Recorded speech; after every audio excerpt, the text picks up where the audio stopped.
Hello friends, நம்ம 10 நிமிஷத்தில் சாஃப்டான பிடி கொழுக்கட்டை தாங்க செய்ய போகிறோம். வாங்க அது எப்படி செய்கிறதுன்ட்டு பார்க்கலாம்.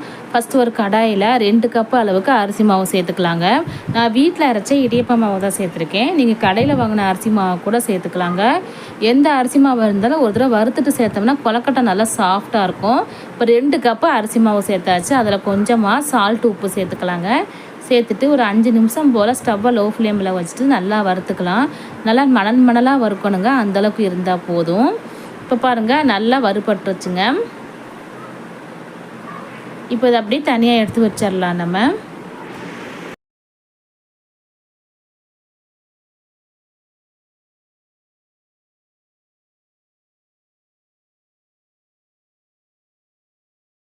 தான் இன்னொரு கடாயில் 1.5 கப்பு அளவுக்கு வெல்லம் சேர்த்துக்கலாம்.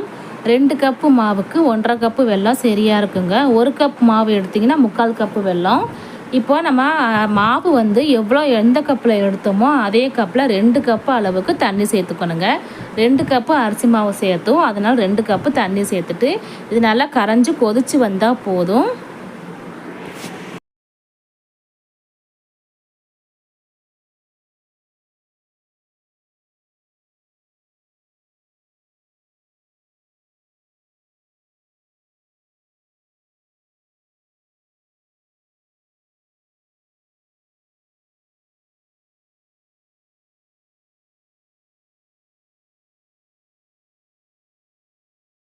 நல்லா கரைஞ்சி கொதித்து வந்திருக்கு. இது அப்படியே தனியாக எடுத்து வச்சிடலாம்.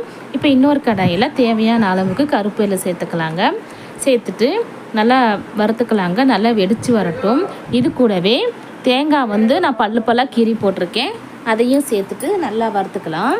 இதுக்கு வந்து தேங்காய் பல்லாக கீறி போட்டால் தான் இந்த வாயில் வந்து கொழுக்கட்டை கறிப்படும் போது நல்லா சூப்பராக இருக்கும், சாஃப்டாகவும் இருக்குங்க.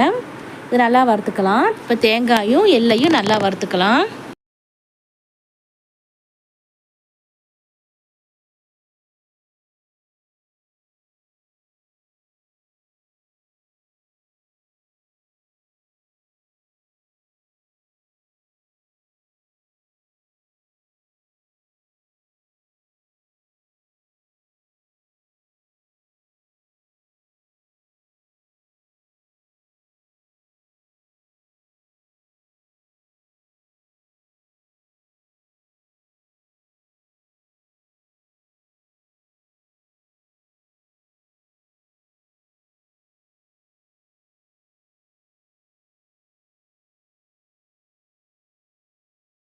நல்லா வறுபட்டுருச்சுங்க.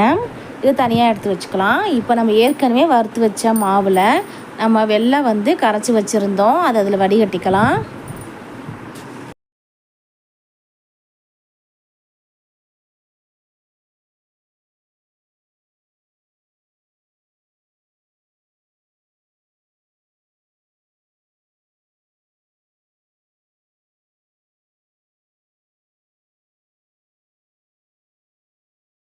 இப்போ நல்லா கிளறி விட்டுக்கலாங்க. பார்க்குறதுக்கு தண்ணியாக தான் இருக்கும். அடுப்பில் வச்சு கிண்டையில் நல்லா கெட்டியாக வந்துடுங்க. மாவு நல்லா இறுக்கி கொடுத்துரும். அப்போ இது கூடவே நம்ம வறுத்து வச்ச தேங்காயும் எள்ளையும் சேர்த்துக்கலாங்க. ஏற்கனவே ஏலக்காய் பொடி சேர்த்துட்டேன்.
இது நல்லா கெட்டியாக வர வரைக்கும் நம்ம ஸ்டவ்வை லோ ஃப்ளேமில் வச்சு கிளறி கொடுத்துக்கிட்டே இருக்கலாம்.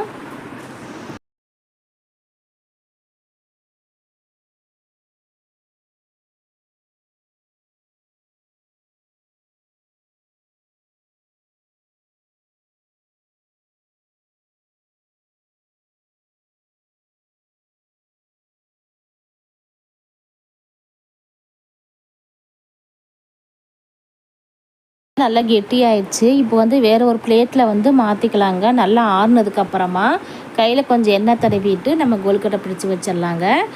நம்ம வந்து இப்போ மறுபடியும் ஸ்டவ் ஆன் பண்ணிவிட்டு இட்லி பானையில் கொஞ்சம் தண்ணி சேர்த்துக்கலாங்க. தண்ணி நல்லா கொதிச்சதுக்கப்புறமா நம்ம இந்த கொழுக்கட்டையை வேக வச்சு எடுத்துக்கலாம்.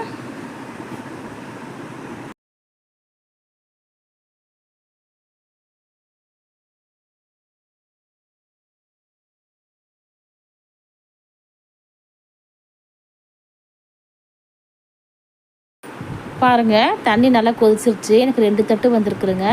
அடித்தட்டு மேல் தட்டு 2 லிட்டரில் வச்சு நான் வேக வச்சு எடுத்துக்கிறேன். கரெக்டாக ஒரு 10 நிமிஷம் வெந்தால் போதும். நல்லா சூப்பராக இருக்குங்க கொழுக்கட்டை. இப்போ வெந்துருச்சா என்னென்ட்டு பார்க்கலாம். இப்போ வெந்துருச்சு பாருங்கள். சூப்பரான சாஃப்டான பூ போல் கொழுக்கட்டை ரெடி ஆயிடுச்சுங்க. கண்டிப்பாக நீங்கள் ட்ரை பண்ணி பாருங்கள். வீட்டில் இடியப்பமாவும் இருந்துச்சுன்னு கொழுக்கட்டை ட்ரை பண்ணி பாருங்கள். Okay friends, thank you.